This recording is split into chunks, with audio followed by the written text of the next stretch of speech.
नमस्कार, मैं हूं आपके साथ मोनिका सिंह। आप सभी दर्शकों का अन्नदाता कार्यक्रम में स्वागत करती हूं। हर रोज की तरह कार्यक्रम में हम लेकर आते हैं खेती बाड़ी से जुड़ी हुई बहुत सी लाभकारी जानकारियां।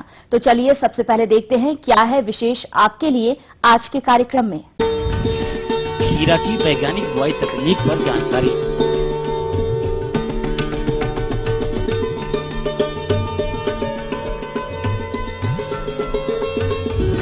दुधारू पशुओं में बांझपन की समस्या और समाधान।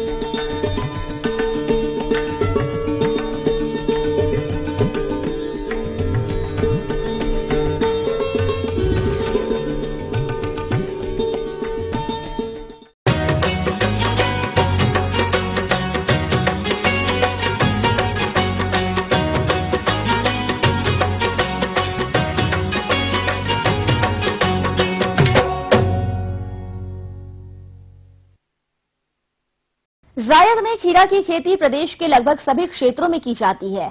गर्मी में खीरा की मांग बहुत अधिक बढ़ जाती है क्योंकि सलाद के रूप में खूब उपयोग होता है। चूंकि अभी इसकी बुआई का समय चल रहा है, अतः आवश्यक है कि जो किसान इसकी बुआई करना चाहते हैं वो उन्नतशील प्रजातियों का चयन कर सही बुआई तकनीकों पर ध्यान दे, जिसकी वैज्ञानिक जानकारी दे रहे हैं चंद्रशेखर आजाद कृषि एवं प्रौद्योगिकी विश्वविद्यालय कानपुर के विषय विशेषज्ञ डॉक्टर राजीव। मैं आज आपको खीरा का गुणवत्ता युक्त उत्पादन के संबंध में जानकारी दूंगा। जहां तक किसान भाइयों खीरा के महत्व की बात है, खीरा का संतुलित आहार एवं स्वास्थ्य के लिए भोजन में विशेष योगदान है। वो जहां तक उत्तर प्रदेश की बात है, उत्तर प्रदेश के लगभग सभी जनपदों में खीरा की खेती की जाती है। लेकिन खीरा की खेती में एक विशेषकर ध्यान रखने की बात है, खीरा के कुछ गुणवत्ता युक्त घटक होते हैं। यदि उन गुणवत्ता युक्त घटकों के अनुरूप आप खीरा का उत्पादन करते हैं तो एक अच्छा मार्केट लाभ आपको मिलेगा। जहां तक गुणवत्ता युक्त घटक की बात है, इसका हल्का हरा रंग, 18 से 20 सेंटीमीटर लंबा व सीधा खीरा एक अच्छा माना जाता है। इस प्रकार के खीरे का बाजार भाव अच्छा मिलता है, इसकी मांग अधिक है। इस प्रकार का खीरा प्राप्त करने के लिए यह आवश्यक है कि जितनी भी नवीनतम तकनीकी है उसका आप अपनी खेती में समावेश करें तो निश्चित रूप से खीरे का एक अच्छा उत्पादन आप ले सकेंगे। जो महत्वपूर्ण है वो भूमि का चयन। हालांकि अधिकांश भूमियों में खीरा की खेती की जाती है, लेकिन जीवांश युक्त बलुई दोमट मिट्टी सबसे उत्तम रहती है।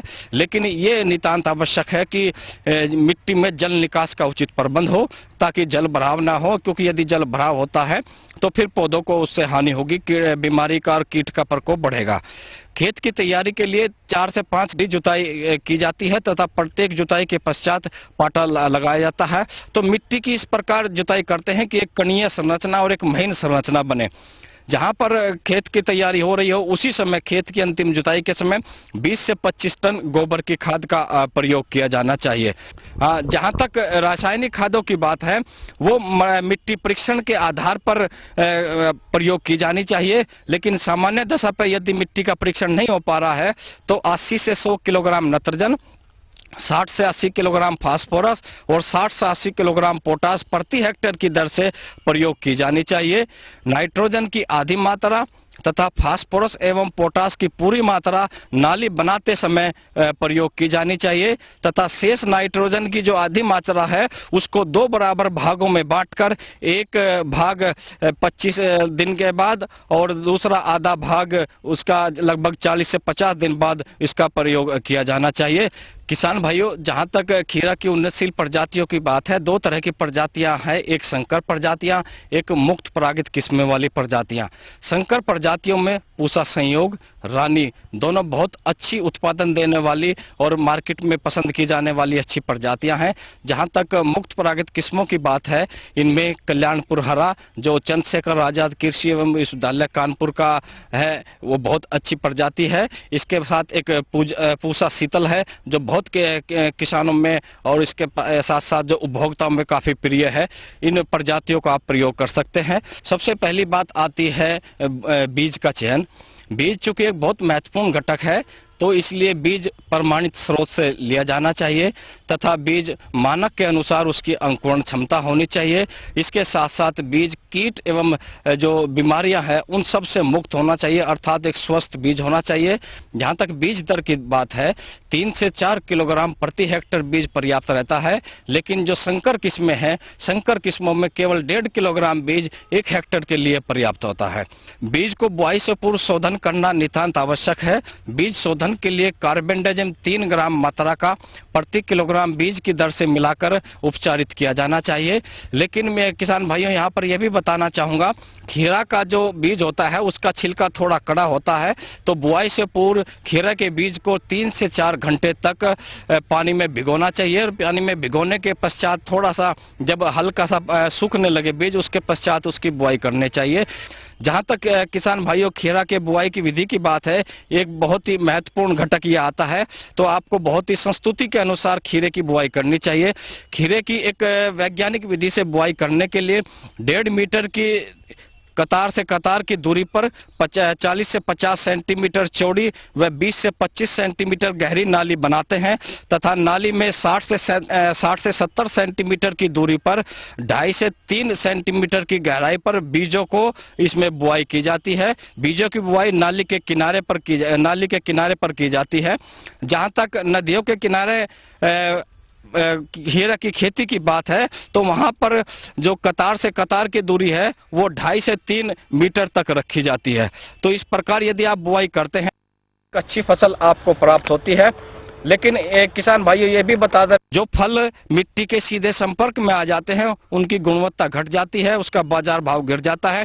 इसलिए खीरा की खेती यदि आप मचान पर करते हैं तो उसका एक अच्छा उत्पादन मिलता है, और अच्छा उत्पादन मिलने के साथ साथ एक उच्च गुणवत्ता युक्त उत्पाद मिलता है जिसकी बाजार मांग अच्छी होती है।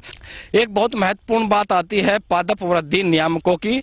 खीरा में यह देखा गया है कि कई दफे नर पुष्पों की संख्या अधिक हो जाती है और मादा पुष्पों की संख्या कम हो जाती है। क्योंकि मादा पुष्पों पर ही फल लगते हैं, तो नर और मादा पुष्पों में एक उचित संतुलन बनाए रखने के लिए एक हार्मोन आता है जिसको इथरेल कहते हैं। इथरेल की 100 ppm की मात्रा स्प्रे की जाती है।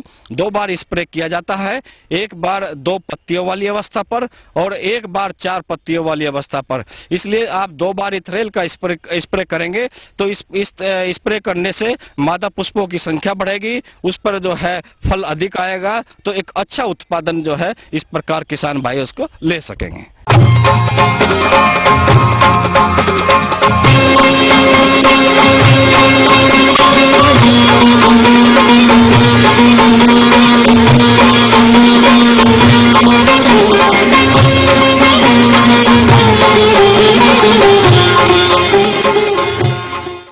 खेती के साथ पशुपालन का गहरा रिश्ता है। पशुपालन बिना खेती को सोचा भी नहीं जा सकता है, और आजकल बांझपन की समस्या के कारण बहुत से पशुओं से वर्ष में एक बच्चा भी नहीं मिल पा रहा है। दूसरी तरफ इस कारण किसानों को दवा में अनावश्यक पैसे खर्च करने पड़ रहे हैं। तो पशुपालक भाइयों, इस समस्या के कारण एवं बचाव उपाय इसके क्या हैं? जानेंगे कृषि विज्ञान केंद्र शाहजहांपुर के एक विषय विशेषज्ञ डॉक्टर टीबी यादव से। पशुओं में एक तरह के बांझपन की समस्या है कि वो पहली बार ब्यात में आने में भी समय लगाते हैं, और दोबारा जब वो ब्याने के बाद ऐसा देखा गया है कि बहुत लंबे समय तक वो गर्मी में नहीं आते हैं और थोड़ा थोड़ा दूध देते रहते हैं। ये एक तरह से बांझ की श्रेणी में माने जाते हैं। कोई भी गाय भैंस को ब्याने के बाद 95 से 120 दिन के अंदर दोबारा गर्भित हो जाना चाहिए। अगर वो गर्भित नहीं हो रही है तो इसको हम बांझ की श्रेणी में मानते हैं। इसके लिए कई कारण हैं, जिसमें जो प्रमुख कारण है वो है पोषण की कमी और विशेष रूप से खनिज तत्वों की कमी। ऐसा पाया गया है कि पशुओं में अगर तांबे की कमी है तो वो गर्मी में तो आती है गाय भैंस से, लेकिन गर्मी का जो लेवल है वो बहुत कमजोर होता है। या तो हम डिडक्ट नहीं कर पाते पशुपालक भाई, या लक्षण प्रकट नहीं होते हैं और पशु गर्भित नहीं हो पाता। इसी तरह से अगर पशु में जिंक की कमी है तो वो गर्मी में के लक्षण ही प्रकट नहीं करते। ऐसा भी पाया गया है कि सबसे ज्यादा जो कमी है हमारी गाय भैंसों में वो नमक की पाई गई है। अगर पशु में नमक की कमी है तो वो हर 18 से 21 दिन में गर्मी के लक्षण प्रकट करता है, लेकिन बदलवाने पर गर्भित नहीं हो पाती है। तो इसके लिए जो है कुछ सामान्य प्रबंधन की जरूरत है। उसमें सबसे पहली जरूरत यह है कि पशु जैसे ही ब्याए हफ्ते भर के अंदर उसकी डिवार्मिंग अवश्य करवा दें। सबसे बड़ा एक कारण जो है कीड़े हैं।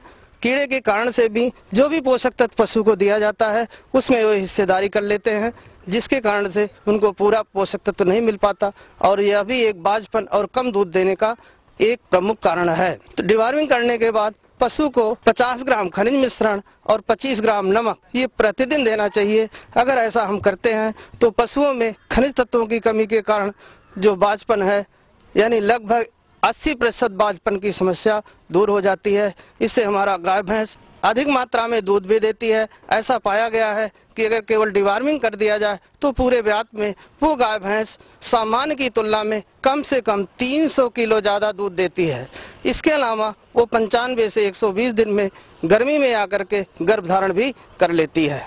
पशुओं में जो बांझपन के बारे में अभी हमने बताया, पहला कारण पेट में कीड़े की समस्या, दूसरा पोषक तत्वों की कमी, तीसरा जो प्रमुख कारण है वो है हार्मोनल डिसबैलेंस। हार्मोन का जो है प्रॉपर सिक्रीशन नहीं होता है, जिसके कारण से बच्चेदानी में समस्या आ जाती है और वो पशु गर्मी में नहीं आता या अधिक तर हीट में रहता है। इसके लिए जो है उसको हार्मोनल ट्रीटमेंट किया जाता है। इसके लिए हम लोग रिपिटाल का प्रयोग करते हैं। रिपिटाल का 10 mg की मात्रा लगाने के बाद 24 से 72 घंटे के अंदर पशु गर्मी में आ जाता है और उसे बदलवा देते हैं। तो ये पाया गया है कि हमें मैक्सिमम सफलता मिलती है। पशुपालक भाई पशु को जब तक वो दूध में नहीं आता, बच्चा नहीं देता, तब तक उस पर ध्यान नहीं देते हैं। इसका बहुत ज्यादा नुकसान उठाना पड़ता है। इसके लिए जरूरी है कि जैसे ही हमारा गाय भैंस गाभिन हो तभी से हम उसके देखभाल पर ध्यान दें।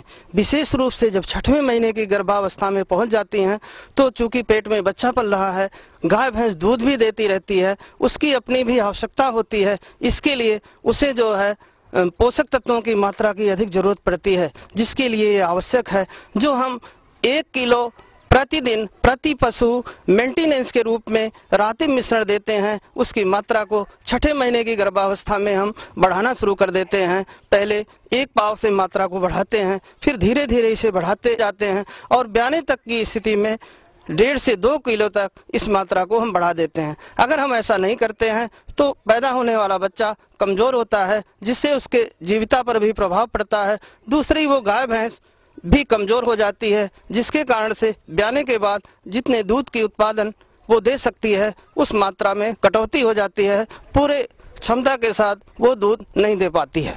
तो इसके लिए जरूरी है रातिम मिश्रण की जो मात्रा को 6ठे महीने से जो है वो बढ़ा दें और ब्याने तक 1.5 से 2 किलो तक उस मात्रा को बढ़ा देते हैं। दूसरा, इसमें जो सबसे प्रमुख बिंदु है कि पशुओं में ऐसा हमारा किसान भाई मानता है कि कैल्शियम की कमी हो जाती है और ब्याने तक कैल्शियम देता रहता है। ऐसा पाया गया है कि ये पूरी तरह से गलत है। ब्याने के पहले 25 दिन पहले से कैल्शियम जो हम बाहरी रूप से देते हैं उसका जो है उपयोग पशु में नहीं हो पाता है। इसलिए कैल्शियम देना 25 दिन ब्याने के 25 दिन पहले ही खनिज मिश्रण या कैल्शियम देना बंद कर देना चाहिए। और एक हम 50 दिन का मैनेजमेंट के नाम पर एक व्यवस्था ऐसी करते हैं कि पशु को जो है नवसादर की 50 ग्राम मात्रा और 25 ग्राम नमक ब्याने के 25 दिन पहले से देना शुरू कर दें और 25 दिन बाद तक देना शुरू कर दें तो इससे ये पाया गया है कि तमाम तरह की जो पशुओं में ब्याने से पहले और ब्याने के बाद की समस्या आती है, जैसे ब्याने के समय दिक्कत, जेर देर से गिराना या न गिराना, दूध न उतारना। ये थी कुछ उपयोगी जानकारियां। अब लेते हैं एक छोटा सा ब्रेक, जल्द लौटेंगे और कार्यक्रम में आगे हैं महत्वपूर्ण जानकारियां। बने रहिए हमारे साथ।